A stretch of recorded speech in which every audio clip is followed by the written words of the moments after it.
I'm struck that during your tenure at the New York Times, Dean Baquet, the first Black executive editor of the New York Times, was in charge of the news organization. Yeah. And I want to be very clear, because obviously just because Barack Obama is the first Black president doesn't make racism and marginalization magically disappear. Right. So you can have somebody at the top and all of these issues remain. That is obvious. But how did you think about that here you are in this news organization, which got a lot of positive attention, rightfully so, I think, for elevating the first Black leader in its history to the executive editor position, as here you are struggling to even work your way into a meeting? Yeah, it's extremely dissonant. Because when I interviewed at the New York Times, my last interview was with Dean, and Dean's great. Dean's a great guy. And in fact, I would argue that on the leadership level of the New York Times, there is a lot of passion and interest around making sure that the newsroom is diverse, that the newsroom has lots of diverse voices and perspectives. But systemically, the New York Times is I do pick a little bit on the New York Times in my book, but I think that this is true, one, across journalism, but across any industry. A lot of big ships are hard to steer. They're just hard to change course because there's so many people working individual levers and buttons that have done it the same way forever. And you can go straight to the top and say, hey, the person here who is managing the social feeds really doesn't seem to see the value in my work. And I don't understand why they won't help me get more readers. And this is a cyclical thing, especially in journalism spaces. Like, I may do good work. If my social editor doesn't think I do good work and never promotes them, I don't get readers, which means I look bad because no one's reading my stories. And if I go to my next review and say, oh, well, the reason my numbers are so low is the reason my growth is so small is because no one's promoting my stories. Well, that looks like I'm making excuses. That doesn't mean that it doesn't. It's like I'm pointing the finger at someone who has nothing to do with me actually doing my job.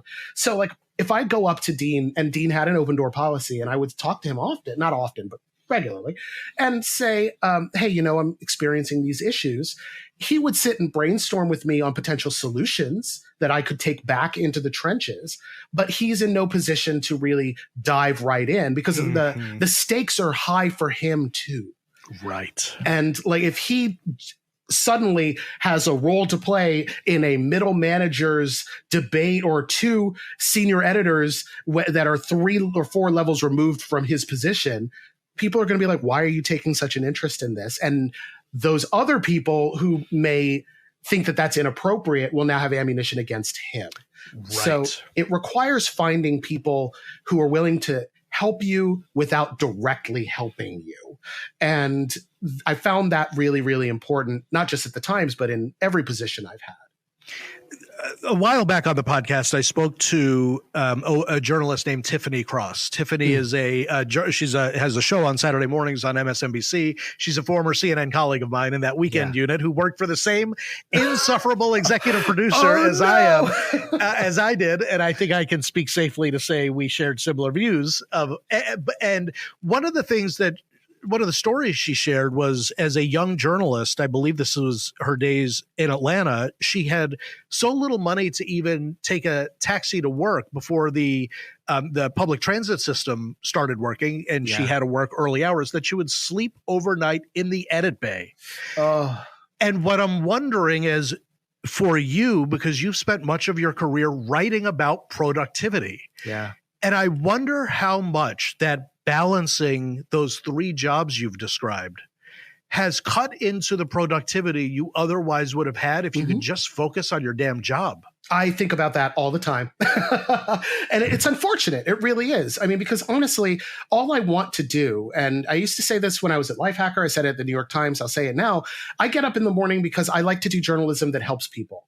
And it sounds kind of corny, but like, I mean it. I want to publish things that help people live better lives. And doing work that doesn't involve that just to do that work is so time consuming and draining. And there's something that I say about productivity in general, that productivity is not a means to just do more stuff. It is a means to get the stuff you have to do off your plate so you can focus on the things that are really important to you.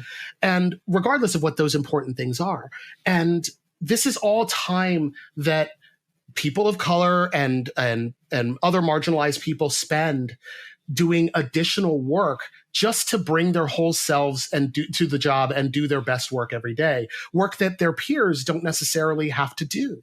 And that's so unfortunate, because I think a lot about, especially when people push back on diversity efforts and bringing in multiple voices, they're like, oh, well, I don't want to choose not the best talent for a job, right? I don't want to have to choose someone just because they are of some marginalized group. And Alan, if I could just interject and say, it's just so interesting to me that question wasn't asked for the first 130 or so Supreme Court justices. Right. Oh, I don't want to only pick the white guys because there's other people we might be leaving out. No, it's only heard when the equation flips. Exactly. Yeah. And it's wild that that's the case. And I mean, if all you want to do is do your best work and go home, I mean, ideally, we would all want to work towards any environment where that can be our lives. Yeah. I mean, you're not searching for someone just because they are blank. Think about how much great work this qualified person could do if they didn't also have a second job at the same time, or the third job that we're talking about. They could be doing so much more. So if you create those spaces for people where they don't have to do those other two jobs, imagine what they could accomplish.